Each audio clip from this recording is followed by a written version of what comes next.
हं. बरोबर आहे. आज 21व्या वर्षी ना माझे ना केस पांढरे होत चालले आता. म्हणजे मला एक गोष्ट कळत नाही असं का बरं होते. आणि माझे आजचे YouTube व्हिडिओचं थंबनेलचं टायटल यायचे बरं का, की 21व्या वर्षी शुभम बर्टेचे केस काय झाले, पांढरे झाले. आणि असं अशी गोष्ट का बरं घडते मला पण अजून कळत नाही. पण माझं एक अंदाज कारण असं वाटतंय, की खूप सारं टेन्शन, खूप साऱ्या गोष्टींचा एकाच वेळेस विचार करणं, त्याच्यानंतर प्रत्येक वेळेस नुसतं ओव्हर थिंकिंग करत राहणं, ह्या गोष्टी त्याच्यामागचं रिझन असं मला असं वाटतं. आणि ते रिझन असणं बरोबर पण असू शकतं. त्याच्यामागे कारण माहिती कोणतं? मी एकाच वेळेस ना कमीत कमी आज 5 ते 10 गोष्टी कंटिन्यू एका वेळेस करतोय बरं का. किती गोष्टी? 5 ते 10 गोष्टी आता करतोय.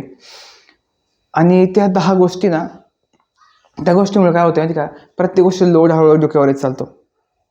हळूहळू गोष्टीचा ना लोड डोक्यावर येत चालतो. प्रत्येक गोष्टीचा आपल्याला त्रास होत चालतो. रात्री झोपायची वेळेस पण त्याच गोष्टी आठवतात. लेसन प्लॅन तयार करायचं आहे, मुलांचं बघायचं आहे, हे करायचं आहे वगैरे. स्कूलचं बघायचं आहे, घरचं बघायचं आहे. प्रत्येक गोष्ट अशी ॲडजस्ट करावी लागते बरं का मला. त्याच्यामुळे जो होणारा त्रास आहे तो त्रास असा दिसून येत नाही बरं का. पण तुला त्रासच दिसून येतो. आपल्या शरीरामध्ये माझ्या वेगवेगळे बदल होतात, आता चेंजेस तयार होतात ना, त्याच्यामुळं जे चेहऱ्यावर चेंजेस होतात, जे डोक्यावर चेंजेस तयार होतात, ते हळूहळू दिसायला लागतात आता. आणि असं नाही बरं का, प्रत्येक गोष्ट विचार करावा लागतो मला सुद्धा.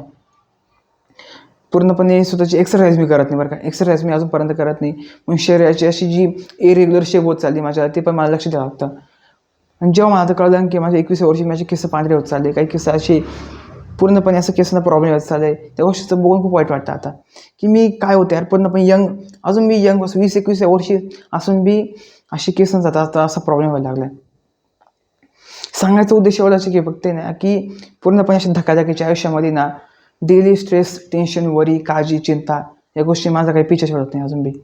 मी प्रत्येक गोष्ट जे मला ओव्हर थिंकिंग येते, जे मला टेन्शन असते, एखाद्या गोष्टीची काळजी वगैरे येते ना, त्या गोष्टी समजा असं वाटतं की हा प्रॉब्लेम आहे. मी ती गोष्ट वहीमध्ये लिहून ठेवतो कुठेतरी. लिहून ठेवतो मला माझी डायरी तयार केली मी अशी.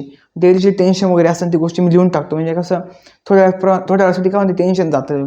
असं काही जे मला आज काल परत काही टेन्शन होतं ते लिहून ठेवलं त्याच्यामध्ये वहीमध्ये परत मी. आणि ती टेन्शन लिहून ती वहीमध्ये टेन्शन म्हणजे काय होतं, एकदा आपण ती वहीमध्ये लिहिलं ना, तर टेन्शन असतं ना पूर्णपणे असं साईडला ठेवलं जातं एकदाचं. आणि जो आपलं पूर्णपणे जी आपली रिअल लाईफ थोडीफार आपण शांतता घालवू शकतो. पण उलटं आणि एक वेळेस असं बी वाटतं की आपलं बिझी आयुष्य पण चांगलं असतं. पण बिझी आयुष्य चांगलं आहे, पण त्याच्याने प्रॉब्लेम माहिती कसं होतं, की आपण हा विचार करत नाही की आपण किती थकतोय, आपण किती हे करतोय, ते करतोय. खूप साऱ्या गोष्टी 5 ते 6 गोष्टी, 10 गोष्टी मी कंटिन्युअसली एका वेळेस करतोय. पण त्या गोष्टीमुळे प्रॉब्लेम कसं होतं माहिती आहे का? आपल्या शरीरावर जो इम्पॅक्ट तयार होतो ना यार, तो इम्पॅक्ट हळूहळू आपल्याला दिसायला लागतो, की ह्या गोष्टी चालू आहे, त्या गोष्टी चालू आहे वगैरे वगैरे असं. ठीक आहे. सांगायचा उद्देश एवढाच आहे की आता लवकरात लवकर माझे बिन अशी केस पांढरे होत चालले. त्याच्यामागं कारण ते सांगितलं मी एक्सपेक्टेड कारण तर मला हे वाटतंय. आणि तुम्हाला अजून कोण दुसरं कारण वाटत असेल तर मला ते नक्की कमेंट सेक्शनमध्ये सांगा. ठीक आहे. धन्यवाद.